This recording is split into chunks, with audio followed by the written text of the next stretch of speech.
Okay, nice job, team. Next man up. Hopefully, I'll be able to say good morning to everyone tomorrow. Carley Garney, welcome back to F.A.C.E. Great to have you. Thank you, Dale. It's good to be here. Yeah, the time flies, doesn't it? From It the sure last time we does. talked. And are you going to be able to share your screen and Sure. show us what's on your radar? So, Yeah, you know, we could do I that. always look forward to speaking with you, Carley, because you come up with some nice ideas and you structure them for option trades so that your risk is limited based upon what you spend or take in on a spread on options. So, um, are you able to share? Yeah, I'm trying to It's not letting you. Oh, hopefully that there. doesn't show you my whole screen. That might have Okay. Well, that's hold like on. showing Yeah, that's a showing everything. spreadsheet.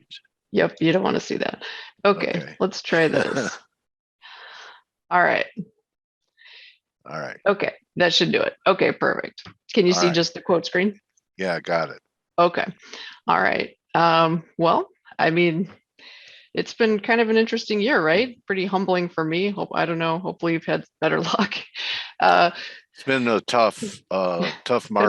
tough to be a position trader in a lot of different markets. absolutely. You think you're really on, you catch an important turn, and then, like, last week or the week before when the Fed Mm, met, we had that huge, like, 100 handle rally in the S&Ps and gave it up the yeah. next day. I Yeah, haven't it's seen that in a been while. So, no, it's been a long time since we've seen that kind of volatility. And as someone you mentioned, we like to focus on options, and honestly, the option market has just been unruly. There's yeah, like liquidity drying up and the volatility blowing out, and the volatility refuses to decline in some markets. So option spreads aren't working the way they should on a like in a textbook basis. So it's been interesting, but lots of things learned this year. okay. Um, is there anywhere in particular you want to start, or Well, we're looking at gold. we I are? have an interest. I felt that what silver did last week by taking out the stops under 2143 Mhm. it took out most of the longs. That's where their stops most likely were. And the Right. gold silver ratio seemed to have made a little bit of a turn. But what are you thinking here in gold? This important support here? Sure, absolutely. Let's actually, since you mentioned silver, let me go to that first. All right. Um, so honestly, just to be perfectly frank, I mean, both of these markets kind of took me by surprise. I was bullish coming into the uh, early in the year, so it worked well at first, and then when it stopped I working, it stopped remember. working. Yeah. Yeah. So it got pretty messy, but I think that if you look at a monthly chart, this is a monthly chart of silver, and basically the idea is we have our value zone pegged at 21 to 19. So I think you're right. And something to also note about silver is in the last couple of weeks, I mean, I don't think I've ever seen a commodity market behave the way silver did recently. I think we had, off the top of my head, I think it was 16 down days in a row. I don't recall any financial market with any type of liquidity having 16 down days in a row. And then if you out of 19 sessions, 17 of them were down. So that's just really an unusual chart pattern. Where do And you think the selling's coming from? Who's liquidating, um, or is it like just a lot of paper selling by, a lot of the people, like, mhm, JP Morgan's a big player in silver where they stack, they have one of the largest stacks of physical, and they hypothecate it in the paper market. right. Or could it be, I don't think it was retail that drove it down. You You would know, think yeah, retail's it's usually a buyer of silver. sure. It's hard to say what exactly was going on there. There was a lot of weird things. I Yields. suspect, yep, Yeah. the bond market's really thrown everything off. I suspect a lot of it too is forced liquidation, some maybe a fund blowing up, or maybe I mean, I can see it as on the brokerage end of things and just discussions I've had with others, and what I see is margin calls were literally just rolling in every day. So I Yeah. think a lot of it was people selling because they had to, not because they wanted to. And you also have to keep in mind, like with the metals, they're really tricky because most people assume if the stock market's in turmoil, then people want to put their money in metals as some sort of a safe haven. It really doesn't work that way. In fact, when stocks initially start to sell off, usually what happens is people just hit the sell button on everything to liquidate. Maybe they just want to get into Yeah. cash and see what happens, or maybe they want to sell their gold and silver to help cover margin calls elsewhere. So there's all kinds of things going on. But usually you get in gold and silver, if you look at like in 2000, this is 2020, you can see the market initially Yeah. sold off sharply along with the stock market and then came Right. back. And I'm wondering if that's kind of what we're seeing now. So as long I can't rule out a plunge to the mid 19s or so in Yeah. silver, something we're looking at that might be hard to see on this chart, but there's a little gap here from 20 to 19 and a half, roughly. I'm kind of rounding Oh, right okay. here that was left in 2020. We may go for that. I hope not. I'd prefer not to see that, but Yeah. it is possible.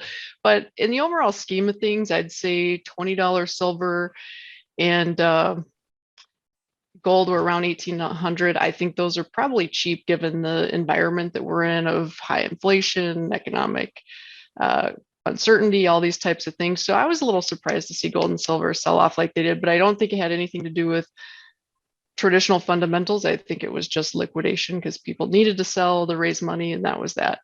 That's a So great point mhm, that you bring up, Carly. Someone has, I forgot who coined the term, it may have been Prechter, all one market, mhm, meaning, when the dollar's strong, normally everything goes down. Or right, you could say it's yields, but anyway, the whole sure, market, different asset classes are not differentiating themselves from each other only in magnitude of price rise and falls, but it seems mhm, like the whole market is all one market. yeah, Everything's either risk on or mhm, everything's risk off and falling. yep, And have you seen many markets that have stood out um, as far as being able to fight what most markets are doing, whether it's currencies, commodities, uh, bonds, and stocks? They all seem to be headed in the same general direction most of sure, the time, don't you think? yeah, yeah. Lately, yes, that's been Was the it? It case. wasn't Mhm, always like that. I can't remember no. when I was younger. Maybe you could help me. Uh, Um, didn't they? Because people came up with that idea of buying gold during mhm, uncertain times. It must have worked at some time. right. It must have been in the 70s. I can remember back to the 70s where people were betting the price of gold and the Dow would cross each other, Mhm, and they ended up doing, and gold was a lot lower yeah. back then. So it seems like you either have to be long the board or short the board, and try and find the relative strength when you're Mhm. buying the board, and find the relative weakness when you're shorting the board. Yeah, I think in those types of correlations become more and more obvious when during these types of situations where everything is people are panicking and it's emotion rather than fundamentals. So yeah, I Yeah. agree with you.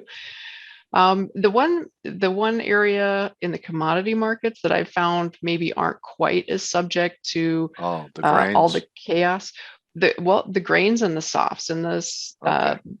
so those markets haven't, but honestly, I think that a lot of this selling pressure and volatility will bleed into the grains probably Yeah. sooner rather than later. I know there's all these fun stories about how corn should be at $10, but if we'll look at a corn chart in a minute, and I'll show you that corn literally has never held a rally. So we'll see. Maybe this will be the time, but I doubt it.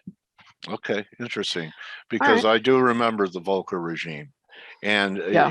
he was able to take down everything, mainly, except it took almost, it was near the end of the tightening cycle when everyone was watching corn, and corn Hmm. just wouldn't break. It just wouldn't break. And Right. finally, when it broke is when we were near the end of his cycle. So Okay. they're going to be the last to go. That's interesting. Well, I appreciate you bringing that up. That was a little before my time, so I didn't Oh, have that okay. that perspective, but Oh, yeah. And I that was makes only sense. 10. Right. Yeah, or maybe bar mitzvah age. Anyway, so Gotcha. I do remember it though, and Okay. everyone's staring at the corn chart and going, "God, the corn needs a break so Yeah. the Fed could let off," and Right. it was stubborn. Yeah. Okay. And it's Little ironic history lesson from the old that man. no, that's a good one. That's a good Yeah, one. It's been kind of, I don't think coming into the year anyone would have guessed that the two best places to have your money were the US dollar and corn, or maybe a few yeah, people did, but that definitely wasn't the consensus, but that's been the case. yeah. So So do it's you been see a continue? I know you want to show corn. Any signs of where you might be interested in selling the dollar? uh the Or US dollar. Okay. yeah, Um, so honestly, I have been wrong in currencies this year. This just is I've had a couple bad calls here, so take it for what it's worth. But I do believe that like this is a weekly chart of the dollar. It's very rare for parabolic moves in any market to hold, and especially in currencies. And to me, like this last little, we stabilized last week, but the week 2 weeks prior to that was as yeah, close to parabolic as you could get in something like a dollar index that's relatively diversified. So we did poke above trend line resistance here, you can see, but I yeah, really have serious doubts that that's going to hold. I think that we're probably, I mean, the market's priced in just about everything you could dream up regarding inflation and the Fed rate hikes and all these things. And I feel like that story's, usually when these narratives are the loudest and the most widespread and the most accepted, is when the market looks for another narrative. And I think that's kind of where we are. So yeah. um, It I looks like tend the to be 10-year bearish. may have Yeah. peaked. I think so too. And again, I didn't, my wildest dreams didn't imagine the 10-year note and bonds getting shellacked the way that they did. Yeah, mine So neither. that's been an interesting move. I do believe that we probably are turning the corner. I think the markets are a lot different now than they were, let's say 5, 10 years ago. There's just different dynamic. They're more electronic.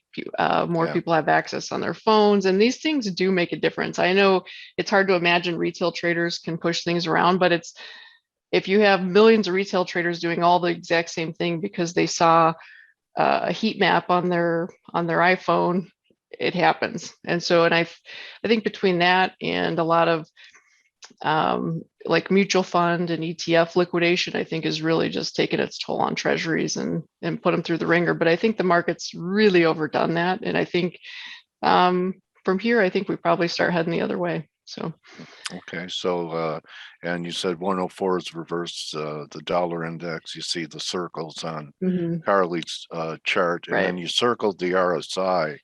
Um, Yeah, that's a doozy right there. I mean, it's definitely confirming the price action.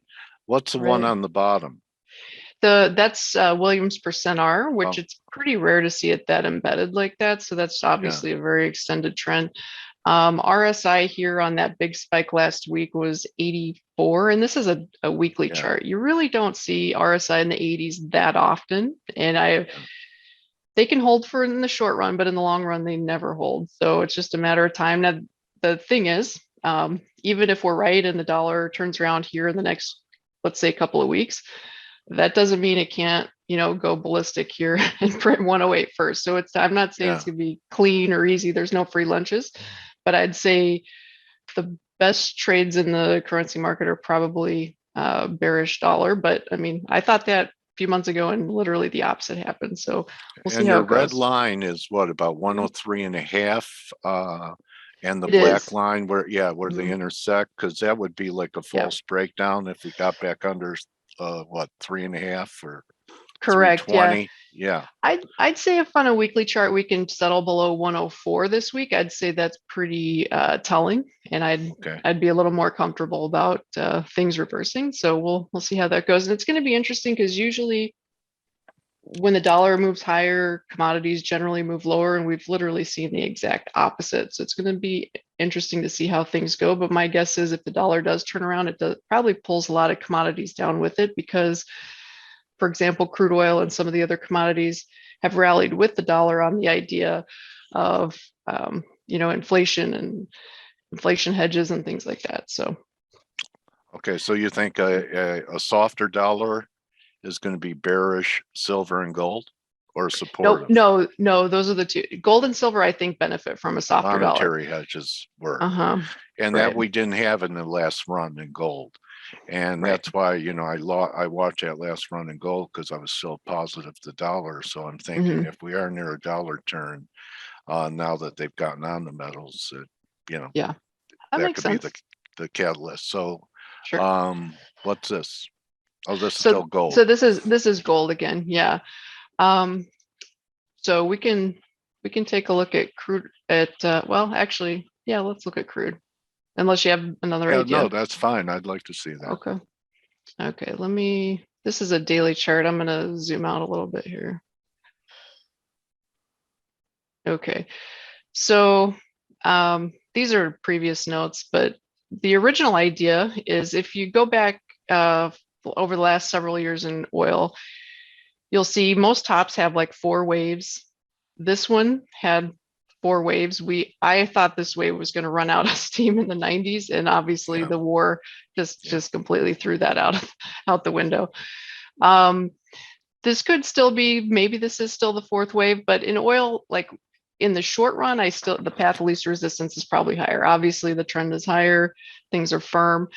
Um, but at some point, I think that the war is probably not going to last forever, and I believe there's a $8 to $10 war premium in oil.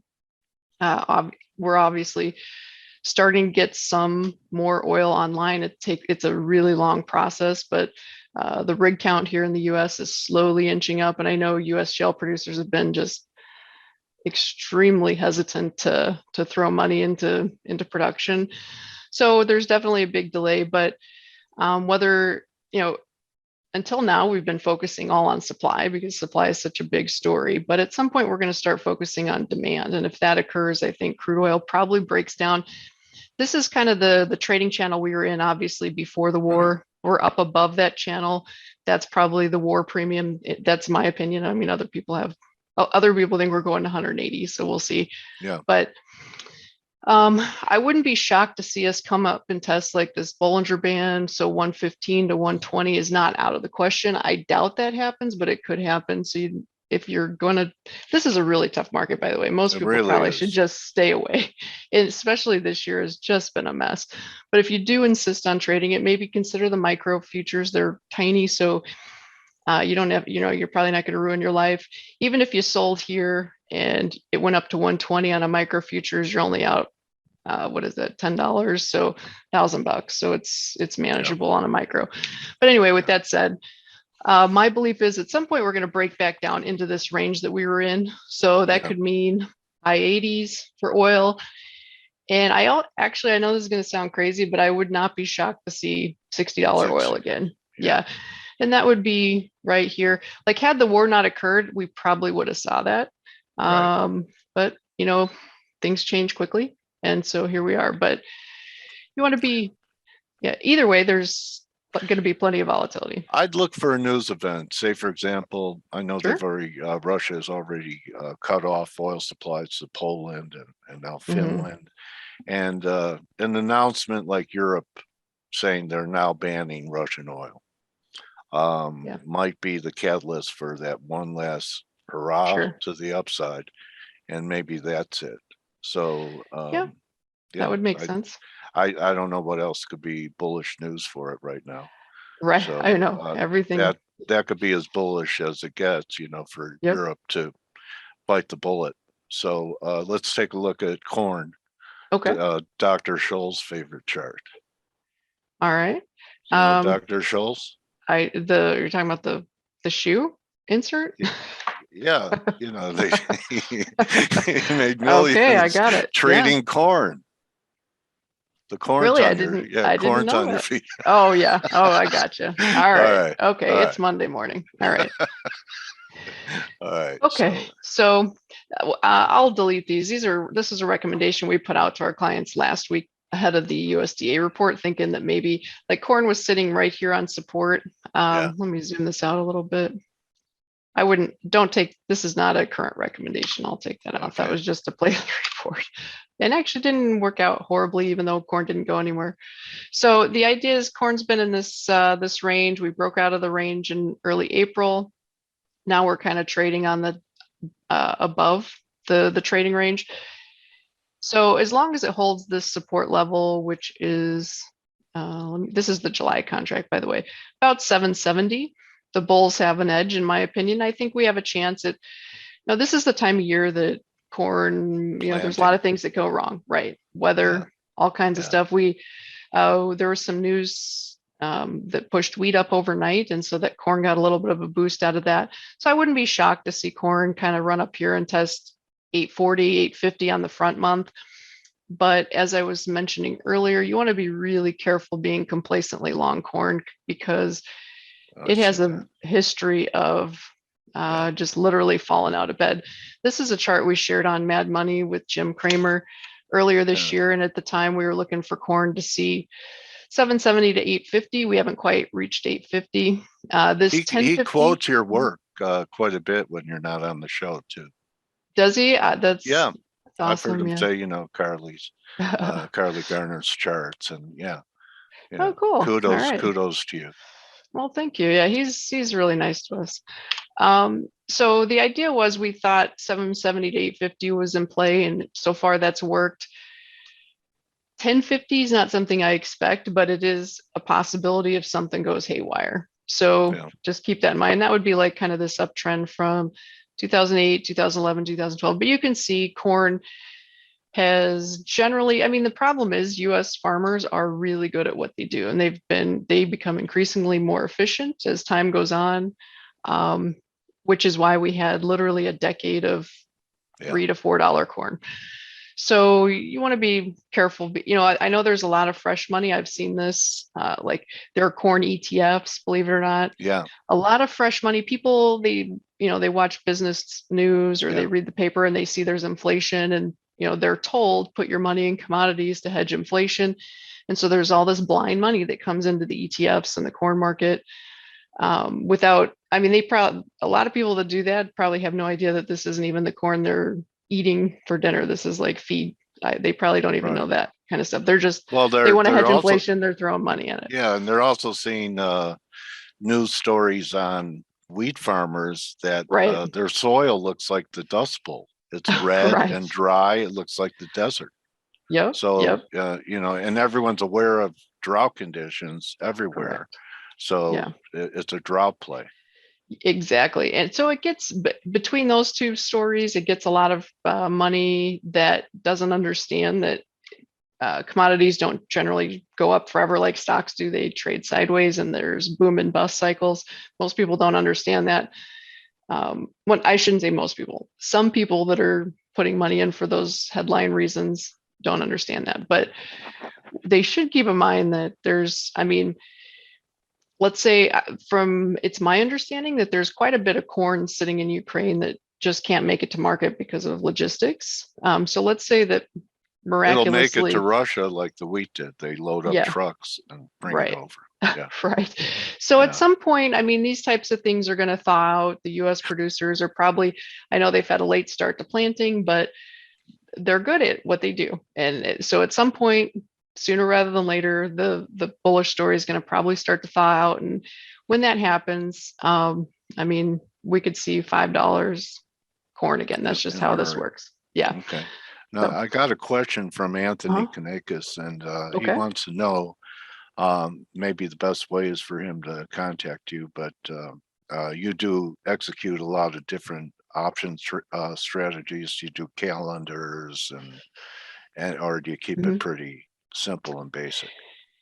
We do a little bit of everything. It just depends on what we think might be the best opportunity in Okay. a particular market where the volatility is or isn't. Yeah, Yeah. so a lot of times we're doing we are mostly doing spreads, but Okay. sometimes occasionally we'll just buy outright options if we think that's the way to do it. So yeah, if you go to decarleytrading.com, Yeah. you can Why sign don't you up for a show free your trial. website? Yeah. Show your Yeah, okay. website if you have a All right. chance. So anyone who has questions about how to trade these different markets with options and defining your risk, you could go check out Carley. There's her website address right there, Okay. www.decarleytrading.com. And Right. I believe you have you're a branch or you have your own IB. Yeah, so we're a branch of Zaner Financial Services. So Okay. and we run our branch out of Vegas because not into the Chicago weather. So here we are. But so if you go to this website, you can sign up for, if you go to free offers, you can sign up for a free trial of our newsletters. you'll get an idea of some of the recommendations we put out. Some good, some bad. Obviously, we're not perfect, but we try to keep people out of trouble and put the odds in their favor and see what happens. We offer everything. We're a brokerage service, so we offer everything from discount online trading to full service commodity brokerage, which is kind of rare. No, there's not too It many sure full service is. brokers out there anymore. Yeah, I spent many years doing that. All right. So, yeah, so, and there aren't many people out there like Carley that, are still doing it the old-fashioned way, but with all the modern conveniences of internet trading, et cetera. Correct. So, give Carley a shout. And you know what? You say, you haven't been perfect, but you know what you have been? I think it's better than perfection. You've been authentic and transparent. You always Well, admit when thank you're you. wrong. I don't see you, bragging, taking a lot of victory laps. So you're even when you're right. So Well, thank you. I appreciate that. Sure. So Thanks. sorry, can Carley re-mention the broker?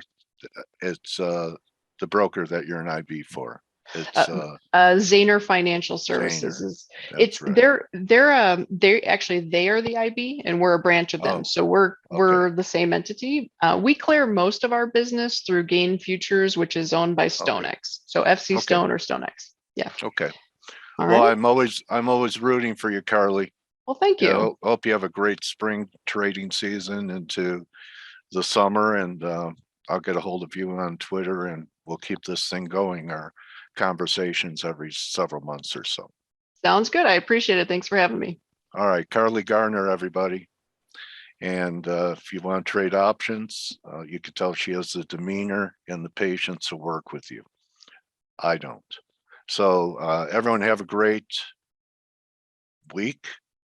Good luck today. You could join the team in 16 minutes on the morning edge, and don't just count your pips, count your blessings. Adios, everyone. Thank you, Carley. Hey traders, this is Blake Morrow with ForexAnalytix. Thanks for stopping by our YouTube channel. Don't forget to like these videos, share them, and subscribe to our channel so you don't miss any of the content that we provide here for free. Thanks for stopping by. I'll see you in the next video.